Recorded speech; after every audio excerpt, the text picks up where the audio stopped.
नमस्कार दोस्तों, स्वागत है आप सभी लोगों का एक बार फिर से एक नई वीडियो में। और आज की इस वीडियो में हम लोग क्लास 10th के लिए प्री बोर्ड एग्जामिनेशन जो आप लोग का 11 दिसंबर को होने वाला है, उसके लिए कुछ महत्वपूर्ण क्वेश्चंस लेकर आए हुए हैं क्लास 10th के लिए। ठीक है, और ये जो क्वेश्चन है सोशल साइंस का है। ठीक है, ये अपने दोस्तों के बीच शेयर कर दीजिए। 11 दिसंबर को होने वाला परीक्षा के लिए काफ़ी ज़्यादा इंपॉर्टेंट है। तो चलिए फटाफट से हम लोग वीडियो को शुरू कर लेते हैं। क्या क्वेश्चन है, उसका क्या सही जवाब हो जाएगा। ये सोशल साइंस का आप लोग का एग्जाम होने वाला है 11 तारीख को, आप लोग को पता होगा। ठीक है, चलिए तो यहाँ पर पहला क्वेश्चन देखिएगा। पहला क्वेश्चन है आपके सामने कि सामाजिक उपबंधक नामक पुस्तक के लेखक कौन थे। सामाजिक उपबंध नामक पुस्तक के लेखक कौन थे। तो इसका लेखक कौन थे, रूसो थे। ठीक है, इनका पूरा नाम क्या था, जीन जैक्स रूसो। ठीक है, जीन जैक्स रूसो। आगे बढ़ते हैं, अगला क्वेश्चन देखिएगा। अगला क्वेश्चन है जलियांवाला बाग की घटना कब हुई। 2 नंबर क्वेश्चन है जलियांवाला बाग की घटना कब हुई थी। तो जलियांवाला बाग का घटना जो हुआ था कब हुआ था, 13 अप्रैल 1919 को हुआ था। ठीक है, ऑप्शन सी आपका यहाँ पर बिल्कुल सही जवाब होगा। ठीक है, ये घटना कहाँ हुआ था, तो पंजाब के अमृतसर में। ठीक है, याद रखिएगा, पंजाब के अमृतसर में। आगे बढ़ते हैं, यहाँ पर 3 नंबर क्वेश्चन है जोसेफ मेस्सिनी का जन्म कब हुआ। जोसेफ मेस्सिनी का जन्म कब हुआ था, 1807 ईस्वी में हुआ था। ठीक है, याद रखिएगा, ऑप्शन डी यहाँ पर बिल्कुल सही जवाब हो जाएगा। और ये क्या थे, इतालवी क्रांतिकारी थे। ठीक है, यहाँ पर 4 नंबर क्वेश्चन देखिएगा, साइमन कमीशन भारत कब पहुंचा। साइमन कमीशन जो था वो भारत कब पहुंचा था, 1928 में पहुंचा था। पूरा डेट बताएं तो 3 फरवरी 1928। ठीक है, 3 फरवरी 1928 में साइमन कमीशन भारत पहुंचा था। ठीक है, आगे बढ़ते हैं, अगला क्वेश्चन देखिएगा। यहाँ पर 5 नंबर क्वेश्चन है कि रिंडर पेस्ट क्या था। रिंडर पेस्ट क्या था, तो ये एक पशु रोग था। ठीक है, जो 1880 के दशक में बहुत फैला हुआ था। ठीक है, चलिए आगे बढ़ते हैं।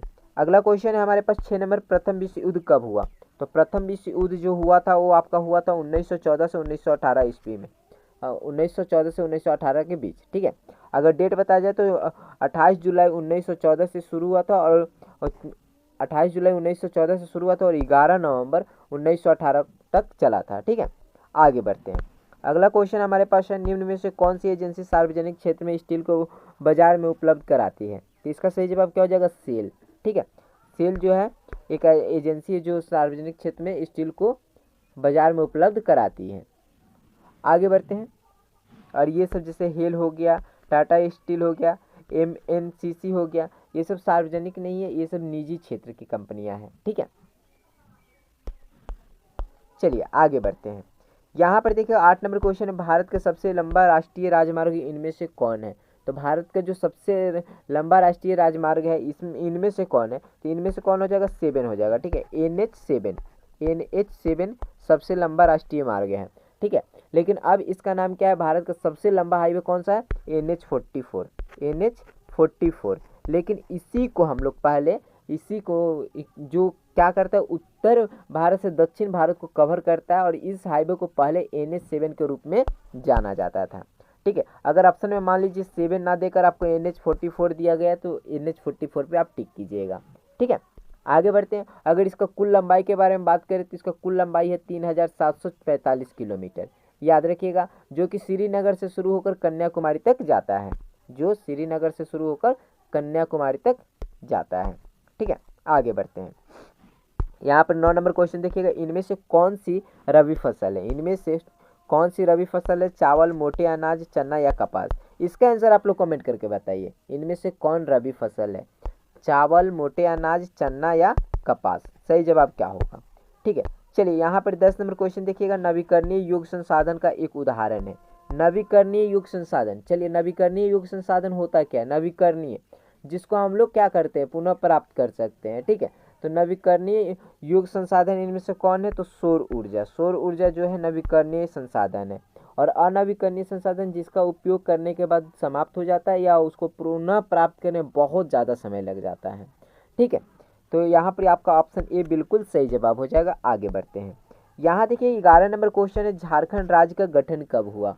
तो झारखंड राज्य का गठन कब हुआ था, इसका भी जवाब आप लोगों को कमेंट बॉक्स में बताना, और हमको डेट के साथ चाहिए कि आप लोग मतलब डेट और साथ में महीना और ईयर कब झारखंड राज्य का गठन हुआ तो आप लोग को बताना है। ठीक है, और किस दिन को हम लोग झारखंड गठन दिवस के रूप में मनाया जाता है। और किस राज्य से अलग हुआ था? बिहार राज्य से अलग हुआ था। ठीक है, आगे बढ़ते हैं। अगला क्वेश्चन क्या है? अगला क्वेश्चन हमारे पास 12 नंबर है। 1970 और 1993 के मध्य बेल्जियम के संविधान में कितनी बार संशोधन किया गया? तो 1970 से और 1993 के जो बीच में बेल्जियम के जो संविधान था उसमें 4 बार संशोधन किया गया था। कितना बार? 4 बार। ठीक है, पहला संशोधन हुआ था 1970 में। ठीक है, दूसरा 1980 में। पहला 1970, दूसरा 1980, तीसरा जो हुआ था 1988 और 89 के बीच। ठीक है, 1988 और 89 के बीच हुआ था। और जो आखिरी चौथा संशोधन हुआ था वो 1993 में हुआ था। ठीक है, चलिए आगे बढ़ते हैं। अगला क्वेश्चन क्या है? इनमें से कौन गैर लोकतांत्रिक देश है? इनमें से कौन गैर लोकतांत्रिक देश है? तो पाकिस्तान जो है गैर लोकतांत्रिक देश है। ठीक है, ऑप्शन ए आपका बिल्कुल सही जवाब हो जाएगा। आगे बढ़ते हैं। 14 नंबर क्वेश्चन देखिएगा। भारतीय जनता पार्टी का मुख्य प्रेरक सिद्धांत क्या है? भारतीय जनता पार्टी का मुख्य प्रेरक सिद्धांत क्या है? तो सांस्कृतिक राष्ट्रवाद। ठीक है, ऑप्शन सी आपका बिल्कुल सही जवाब हो जाएगा। आगे बढ़ते हैं। अगला क्वेश्चन देखिएगा। भारतीय कम्युनिस्ट पार्टी की स्थापना कब की गई? भारतीय कम्युनिस्ट पार्टी की स्थापना कब की गई थी? तो 1925 में की गई थी। अगर डेट पूछा जाए तो 26 दिसंबर 1925 में की गई थी। ठीक है, आगे बढ़ते हैं अगले क्वेश्चन की तरफ। अगला क्वेश्चन क्या है? विश्व व्यापार संगठन की स्थापना कब हुई? विश्व व्यापार संगठन की स्थापना कब हुई? तो इसका सही जवाब क्या हो जाएगा? 1 सेकेंड। इसका सही जवाब क्या हो जाएगा? और विश्व व्यापार संगठन की स्थापना कब हुई थी? 1995 में हुई थी। कब हुई थी? 1995 में। ऑप्शन डी आपका यहाँ पर सही जवाब हो जाएगा। ठीक है, ऑप्शन डी आपका बिल्कुल सही जवाब हो जाएगा। 1 जनवरी 1995 में विश्व व्यापार संगठन की स्थापना हुई थी। ठीक है, आगे बढ़ते हैं। अगला क्वेश्चन है हमारे पास 17 नंबर। 17 नंबर क्वेश्चन है। राष्ट्रीय ग्रामीण रोजगार गारंटी अधिनियम कितने जिलों में लागू किया? शुरुआत में जो राष्ट्रीय ग्रामीण रोजगार गारंटी अधिनियम है कितने जिलों में लागू किया गया? तो ये आपका 200 जिलों में लागू किया गया था। ठीक है, 200 जिलों में लागू किया गया था। ऑप्शन सी आपका बिल्कुल सही जवाब हो जाएगा, जो कि अब तक 625 जिला हो गया है। ठीक है, इससे जुड़ते जुड़ते आगे बढ़ते। अगला क्वेश्चन देखिएगा। यहाँ पर 18 नंबर क्वेश्चन है। रोजगार की परिस्थितियों के आधार पर आर्थिक गतिविधियाँ कितने क्षेत्र में बटा हुआ है? रोजगार की परिस्थितियों के आधार पर आर्थिक गतिविधियाँ जो है कितने क्षेत्रों में बटा हुआ है? तो 2 क्षेत्रों में बटा हुआ है। ठीक है, ऑप्शन बी आपका बिल्कुल सही जवाब हो जाएगा। एक संगठित क्षेत्र और दूसरा असंगठित क्षेत्र। ठीक है, आगे बढ़ते हैं। अगला क्वेश्चन देखिएगा। 19 नंबर क्वेश्चन है। नई आर्थिक नीति कब बनी? नई आर्थिक नीति जो बनी थी वो कब बनी थी? 1991 में बनी थी। कब बनी थी? 1991 ईस्वी में बनी थी। ठीक है, 1991। ऑप्शन डी आपका यहाँ पर सही जवाब हो जाएगा। आगे बढ़ते हैं अगले क्वेश्चन की तरफ। अगला क्वेश्चन क्या है कि जीडीपी के पदों में वर्ष 2003 में तृतीय क्षेत्र की हिस्सेदारी कितनी है? ठीक है, तो जीडीपी के पदों में वर्ष 2003 में तृतीय क्षेत्र की हिस्सेदारी कितनी थी? 50 से 60%। ठीक है, ऑप्शन डी आपका बिल्कुल सही जवाब हो जाएगा। आगे बढ़ते हैं। अगला क्वेश्चन देखिएगा।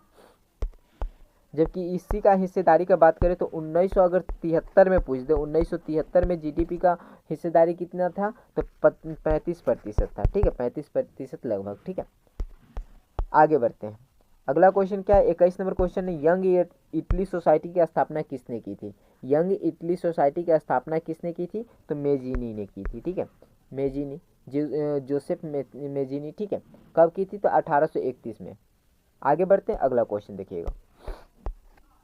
यहाँ पर रोलेट एक्ट कब पारित हुआ? रोलेट एक्ट जो पारित हुआ तो कब हुआ था? 1919 में पारित हुआ था। ठीक है, 1919 में, जिसे काला कानून भी कहा जाता है। या पूछ लिया जाए काला कानून किसे कहते हैं? ठीक है, तो रोलेट एक्ट को ही काला कानून भी कहा जाता है। 1919 में जो पारित हुआ था। ऑप्शन बी बिल्कुल सही जवाब हो जाएगा। आगे बढ़ते हैं। अगला क्वेश्चन देखिएगा। औद्योगिक क्रांति सर्वप्रथम कहाँ प्रारंभ हुई? ये अभी वीकली टेस्ट में क्वेश्चन पूछा गया था। औद्योगिक क्रांति सर्वप्रथम कहाँ प्रारंभ हुई थी? ये इंग्लैंड में। ठीक है, ऑप्शन ए आपका बिल्कुल सही जवाब हो जाएगा। आगे बढ़ते हैं। अगला क्वेश्चन देखिएगा। आर्थिक महामंदी की शुरुआत कब हुई? आर्थिक महामंदी की शुरुआत जो हुई थी वो कब हुई थी? 1929 में हुई थी। कब हुई थी? 29 अक्टूबर 1929 में। ठीक है, 29 अक्टूबर 1929 में हुई थी। ठीक है, 24 का ऑप्शन सी बिल्कुल सही जवाब हो जाएगा। आगे बढ़ते हैं। यहाँ पर देखिएगा 25 नंबर क्वेश्चन है। महात्मा गांधी कितने सदस्यों के साथ दांडी यात्रा आरंभ किए? महात्मा गांधी जो थे वो कितने सदस्यों के साथ दांडी यात्रा आरंभ किए थे? तो 78 सदस्यों के साथ। ठीक है, 78 सदस्यों के साथ। ऑप्शन सी आपका बिल्कुल सही जवाब हो जाएगा। और यह यात्रा साबरमती आश्रम से कब शुरू हुई थी? 12 मार्च 1930 में। ठीक है, 12 मार्च 1930, याद रखिएगा। ठीक है, आगे बढ़ते हैं। अगला क्वेश्चन क्या है हमारे पास? सरकार निम्नलिखित में से कौन सी घोषणा फसलों को सहायता देने के लिए करती है? सरकार निम्नलिखित में से कौन सा घोषणा फसलों को सहायता देने के लिए करती है? अधिकतम सहायता मूल्य, मध्यम सहायता मूल्य, न्यूनतम सहायता मूल्य या प्रभावी सहायता मूल्य? तो इसका सही जवाब क्या हो जाएगा? न्यूनतम सहायता मूल्य। ठीक है, न्यूनतम सहायता मूल्य। और इसी को हम लोग क्या करते हैं, शॉर्ट में क्या लिखते हैं? एमएसपी। ठीक है, एमएसपी, याद रखिएगा। आगे बढ़ते हैं। अगला क्वेश्चन क्या है यहाँ पर? 27 नंबर क्वेश्चन है, झारखंड में स्थित कोडरमा निम्नलिखित में से किस खनिज का अग्नि उत्पादक है? ये भी क्वेश्चन शायद पूछा गया था ना। झारखंड में स्थित कोडरमा निम्नलिखित में से किस खनिज का अग्नि उत्पादक है? तो ये अभ्रक का। ठीक है, ऑप्शन सी आपका बिल्कुल सही जवाब हो जाएगा। आगे बढ़ते हैं, अगला क्वेश्चन देखिएगा। यहाँ पर अगला क्वेश्चन है कि किस मिट्टी में लोह धातु की अधिकता होती है? किस मिट्टी में लोह धातु की अधिकता होती है? तो लाल मिट्टी। याद रखिएगा, कौन सा मिट्टी? लाल मिट्टी। ऑप्शन ए आपका बिल्कुल सही जवाब हो जाएगा। लाल मिट्टी में लोह धातु की अधिकता होती है। ठीक है, आगे बढ़ते हैं। अगला क्वेश्चन देखिएगा। इनमें से कौन सी खरीफ फसल है? चना, चावल, गेहूं, दलहन। इनमें से कौन खरीफ फसल है? तो खरीफ फसल, इसका भी आंसर आप लोगों को कमेंट बॉक्स में बताना है। 29 नंबर का भी आंसर आप लोग कमेंट बॉक्स में फटाफट जाइए बताइए। और यहाँ पर आखिरी क्वेश्चन है, श्रीलंका की कुल आबादी में सिहलियों की आबादी कितनी है? श्रीलंका का कुल आबादी में सिहलियों की आबादी कितनी है? तो 74%। ठीक है, 74% सिहलियों है। तमिल जो है 18% है। तमिल कितने हैं? 18%। कहाँ पर? श्रीलंका में। और मूर जो है वो कितना है? 7% है। ठीक है, और अन्य जो है 1% है। ठीक है, याद रखिएगा। चलिए, तो इस वीडियो में हम लोग टोटल 30 क्वेश्चन सब्जेक्टिव क्वेश्चन देखे हैं, जो कि आप लोग का 11 दिसंबर का होने वाला प्री बोर्ड एग्जामिनेशन के लिए काफ़ी ज़्यादा इंपॉर्टेंट है। तो अपने दोस्तों के बीच इस वीडियो को शेयर कर दीजिएगा। अगर इस चैप्टर से, इस जो वीडियो में ने आपको अभी पूरे जितने क्वेश्चन आप देखे, अगर सच में आप लोग को याद हो गया तो आप लोग को नीचे डिस्क्रिप्शन बॉक्स में PDF डाउनलोड करने का लिंक मिल जाएगा, जहाँ पर आप लोग जाइएगा और वहाँ पर आप लोग चेक योर प्रिपरेशन पर क्लिक करके अपना आप लोग ज़रूर वहाँ पर एक बार टेस्ट दीजिएगा और बताइएगा कितना नंबर आपका आया है। ठीक है, चलिए फिर मिलते हैं अगले वीडियो में। बहुत बहुत धन्यवाद आप सभी लोगों का। Thank you. जय हिंद, जय भारत।